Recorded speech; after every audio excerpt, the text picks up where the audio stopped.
Today we will be discussing the accessory organs or appendages of the integumentary system, and then we'll talk about the functions of the integumentary system.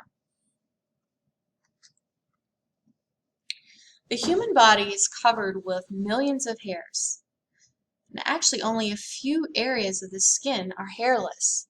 This includes your lips, your palms, and the soles of your feet. Hair is made of a tough protein called keratin. Hair offers protection. Hair is involved in the regulation of body temperature, so it can help keep us warm. But hair also helps to facilitate perspiration, which is important in helping our bodies get rid of heat and also waste products.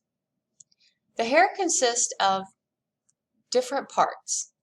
And the first part that we're going to look at is called the hair shaft. Now the hair shaft itself has three layers. It has the cuticle, which is the outermost layer or protective layer.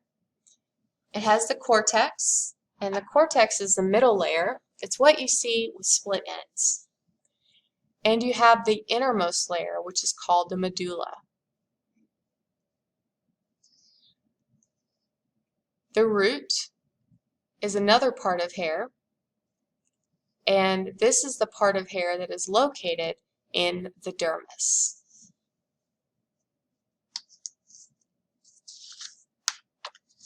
Continuing on with different parts of hair, we're going to go back to the hair shaft.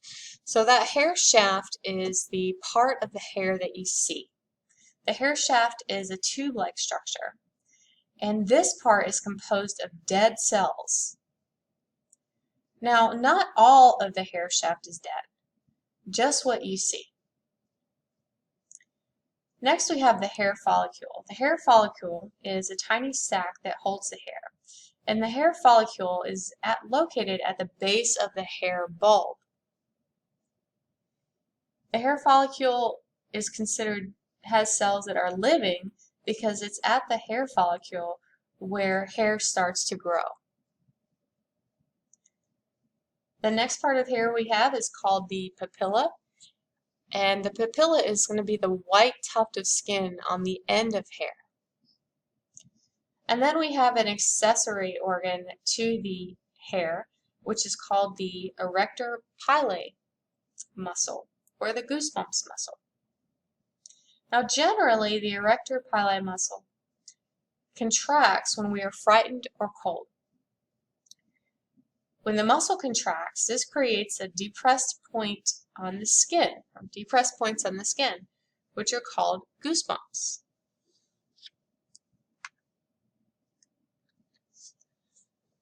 The next appendage of the integumentary system that we're going to look at are nails. And nails function to protect the fingertips. Now nails consist of different parts. You have the nail plate, which is the visible part. You have the nail bed, which is where the nail attaches to the finger. The nail bed is located beneath the nail plate. And you have the nail matrix. The nail matrix is the area where your fingernails and toenails start to grow. The nail matrix creates new skin by pushing out the old skin to make the nail bed. And then you have the cuticle, which rims the base of the nail. And you can see these structures and where they're located in this illustration.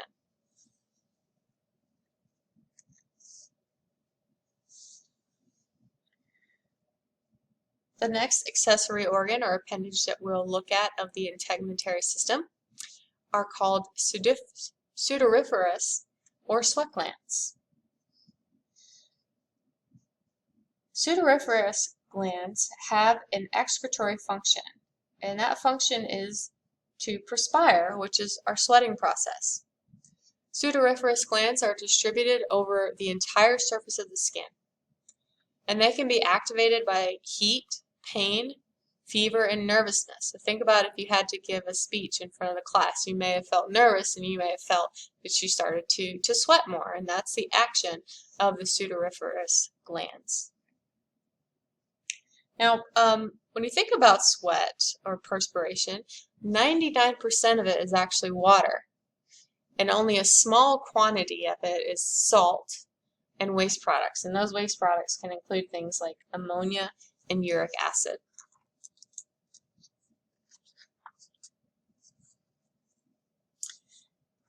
The other type of gland that we are looking at is called sebaceous or oil glands. And sebaceous glands secrete oil for the hair and skin.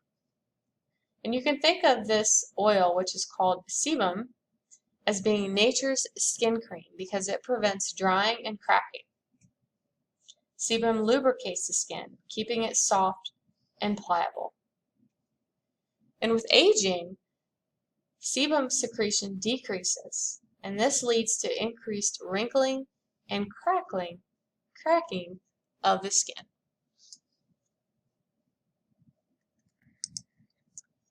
This picture shows the structures of the skin, including the sebaceous glands or oil glands, and also the sweat glands. Now, switching gears, we're now going to talk about the functions of the integumentary system. So skin is our first line of defense. Skin provides that covering for our underlying deeper tissues, protecting them from things like dehydration, injury, and germs. Skin also provides protection from the sun by protecting us from ultraviolet rays. Skin is important in the regulation of body temperature. It helps to control the amount of heat loss. And skin is also important in helping the body get rid of excess heat, and this happens in the form of perspiration. So when we sweat, well, you notice that the sweats can form on the surface of the skin, and when that sweat evaporates from the skin, it takes heat with it.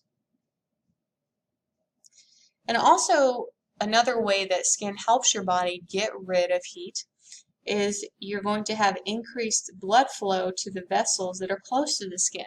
And this way, you actually lose heat by radiation. So if you were to kind of place your hand and hover it over your skin when you appear flushed, you may feel some of that heat radiating off your skin.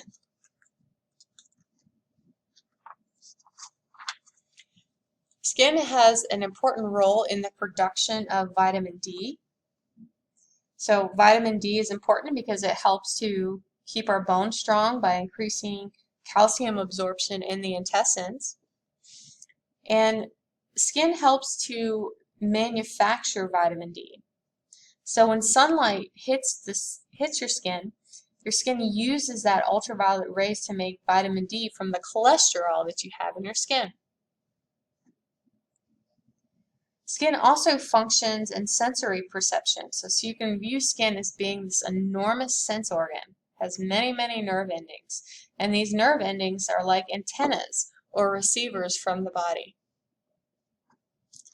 And then the last function that we'll look at with skin is for storage. And skin is this place where we store body fat. And body fat's important for insulating us and helping keep us warm. It also provides a source of energy. Skin also stores glucose or sugar. It's an important storage place for water, and then also salts such as sodium chloride. And that's why when you sweat, your sweat can taste salty. And that concludes today's discussion on the accessory or appendages of the integumentary system and also the functions of the integumentary system.